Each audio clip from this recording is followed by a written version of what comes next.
The security situation in the Sahel region continues to be a major international concern, and Burkina Faso in particular is being racked by a wave of deadly violence. The government and UN agencies on the ground are now having to deal with an unfolding humanitarian situation. CGTN's Peninah Karibe has been speaking to survivors of the latest attack, which happened on Tuesday. These are the victims of yet another attack. This time, the target was Peninah village, some 200 kilometers north of Burkina Faso's capital, Ouagadougou. The survivors say the attack was brazen, swift and brutal. People arrived in the village on motorbikes with firearms and started shooting at people. By the end of that attack, 12 people had lost their lives.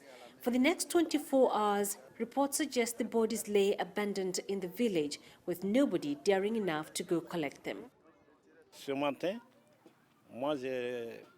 This morning, I pleaded with the military to accompany relatives of the dead to the village to go collect bodies so that they could be buried. The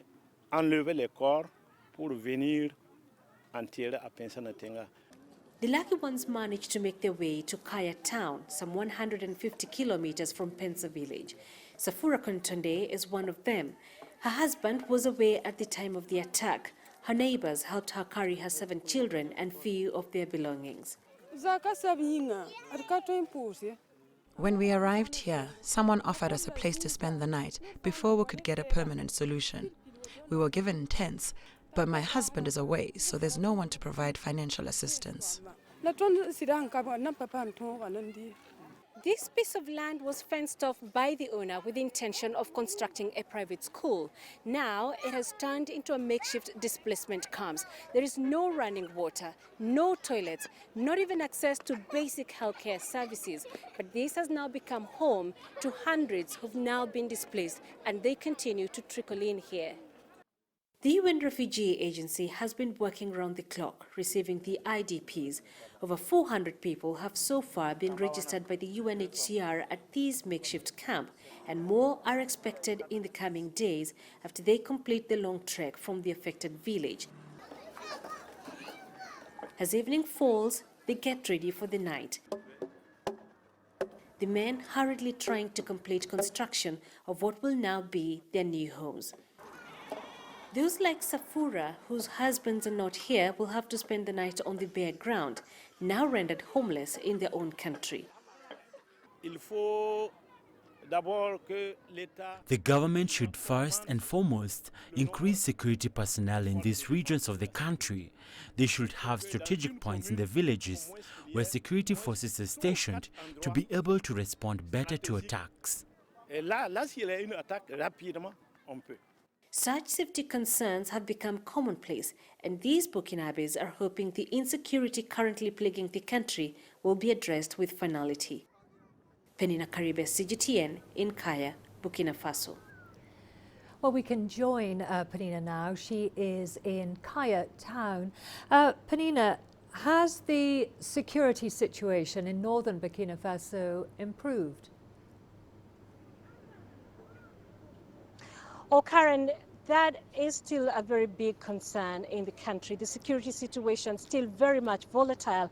We're presently in Kaya, specifically in a village that has accommodated quite a huge number of displaced people. They've been taken in by families here. And we spoke to the chief of this village. He said it's become a huge nightmare now for the host community because every day they continue to receive even more displaced people. As a matter of fact, he told us that this morning there were some families that came here hoping to be taken in by the families that live here, but he was forced to chase them away because they just simply didn't have any more room to accommodate any more families. And that's a big indicator of just how volatile the security situation still is in this country. Like you heard in that piece that just went on air, the security personnel are still struggling to simply secure the vast swathes of land here in the country. This is because, of course, we have scattered villages all over, so it's quite difficult for them. The terrain as well remains such a huge challenge. They're not able to respond to some of these emergencies quickly enough. So as of now, Karen,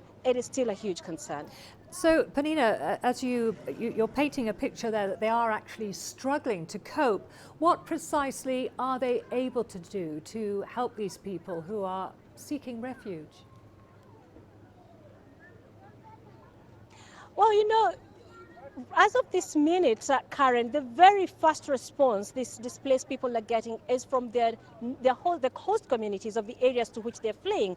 A good example of such is here. They come to these families, the families accommodate them, but then of course there's basic things they need like food, like water, and even just money to get by. These are people with families, Karen, small children, and so those are still very much an urgent need that they're not able to provide. Now, we did speak to the UN High Commissioner on Tuesday, when he wrapped up his visit of the Burkina Faso and indeed the entire Sahel region, to be able to better understand just how much they're talking about in terms of funds. And take a listen to what he said. At the moment, the United Nations and the humanitarian community have put on the donors' plate an appeal for $300 million, which the government still has to endorse.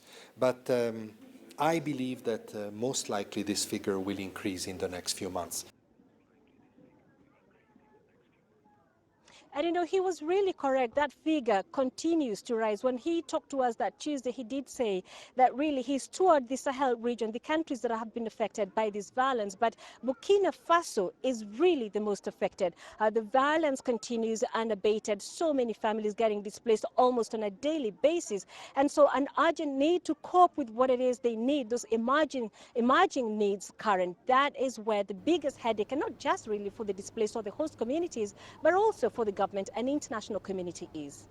Okay, thank you very much for that update. That was CGTN's Peninah Karibe there in Kaya town in Burkina Faso.